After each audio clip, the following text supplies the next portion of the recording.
Et salut tout le monde! Nous voilà pour une nouvelle vidéo et dans cette vidéo je vais vous parler d'une nouvelle espèce de fourmi. Alors attention, je ne fais pas de fiche d'élevage comme d'habitude, je ne donne pas les renseignements que vous avez besoin pour avoir cette fourmi, la maintenir en captivité. Je vous donne juste des infos et je vous dis juste, elle existe, on peut l'avoir en captivité. Après, c'est à vous d'avoir les bonnes informations, c'est à vous de bien faire les choses et d'être sûr de ce que vous faites. Parce qu'aujourd'hui, je vais vous parler d'une fourmi et je vous promets que celle-ci, faut pas se faire piquer. La Paraponera clavata.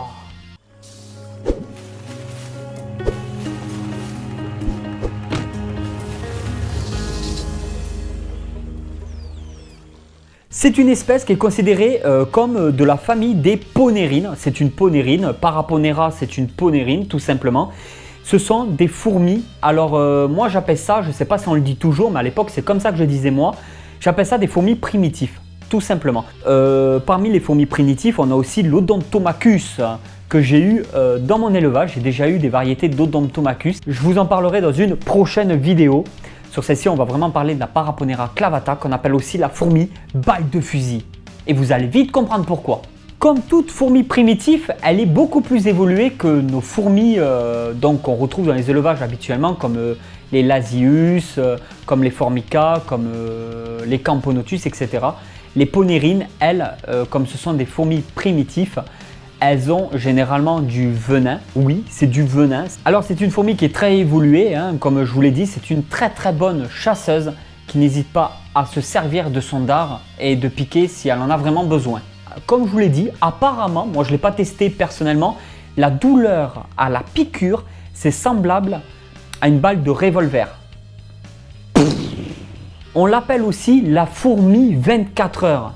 Alors ça fout vraiment les boules quand on entend des choses comme ça, parce qu'apparemment la douleur, non seulement elle est très intense, mais apparemment elle durerait jusqu'à 24 heures. C'est une espèce qui est très grande, c'est une espèce qui fait en moyenne, il me semble, 2 cm. Ça peut faire à peine un peu moins de 2 cm, mais ça peut faire aussi jusqu'à, je crois, 2 cm et demi.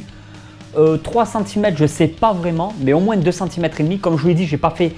Je vous donne juste des infos comme ça pour vous présenter cette espèce. C'est à vous de faire vos recherches par la suite si vous êtes vraiment intéressé. Alors comme beaucoup d'espèces de fourmis primitives, elles sont une cinquantaine d'individus, voire une centaine d'individus dans leur colonie.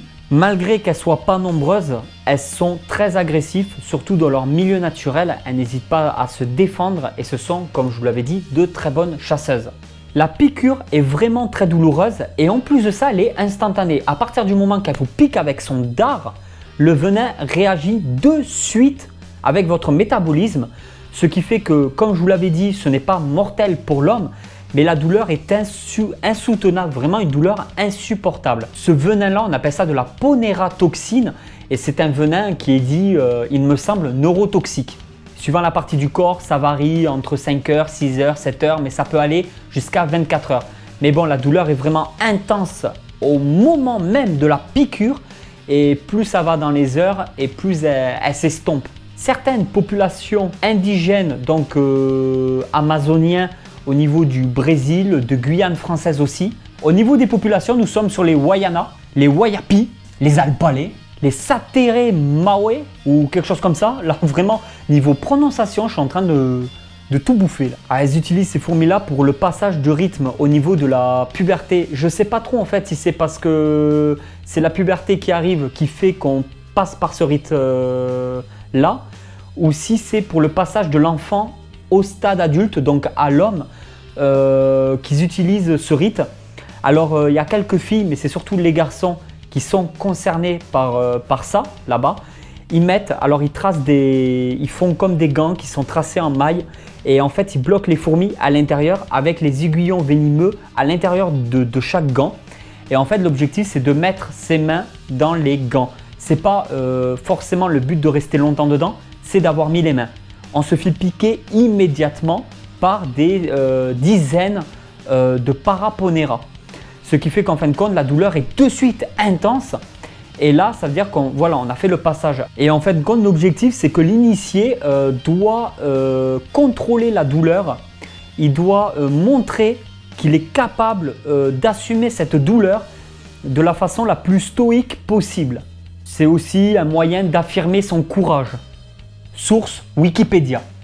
Stop! Présentation d'une chaîne YouTube. Allez, une petite entracte sur cette vidéo pour vous présenter la chaîne de Bastien Tattoo.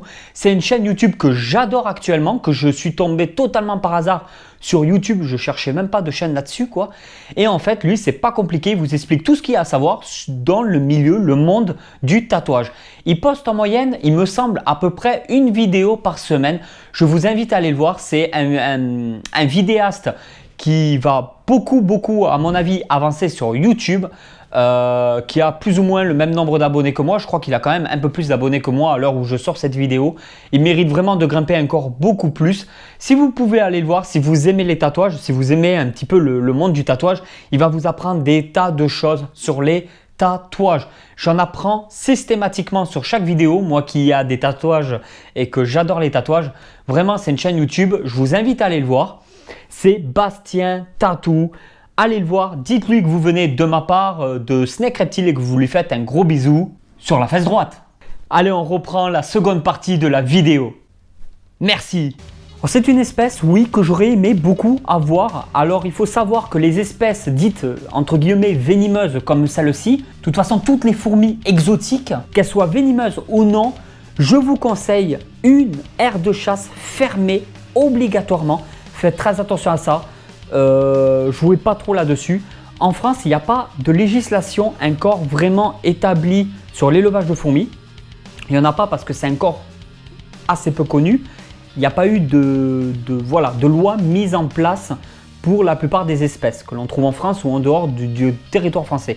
Ça veut dire qu'à l'heure actuelle, vous avez pratiquement la possibilité d'acheter de tout et de n'importe quoi. Il y a des espèces qui sont quand même protégées. Faites très attention, je ne généralise pas, je dis bien, voilà, je ne fais pas une généralité. Mais vous avez quand même un large choix, un très gros choix, même sur des espèces dites, entre guillemets, venimeuses. Par exemple, les mégas sont strictement interdits en France, mais on peut avoir quelques aranéomorphes chez nous.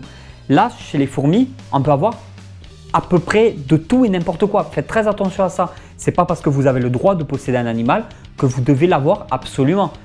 Il vous faut quand même, moi je dis d'abord, passer par des espèces de France, des Chrematogaster scutellaris, des Lasius, dans les Camponotus, dans les Formica. Quand on commence à attaquer déjà dans les Camponotus, même sur des espèces françaises, il est parfois très difficile de les élever jusqu'à avoir une colonie vraiment mature. Il vous faut plusieurs années d'expérience vraiment dans les fourmis avant de prendre des espèces comme celle-ci. Faites quand même très attention, faites pas n'importe quoi. Je ne suis pas là pour faire le flic, je suis là pour présenter quelques espèces, vous donner quelques informations, vous présenter des choses qui moi personnellement me passionnent.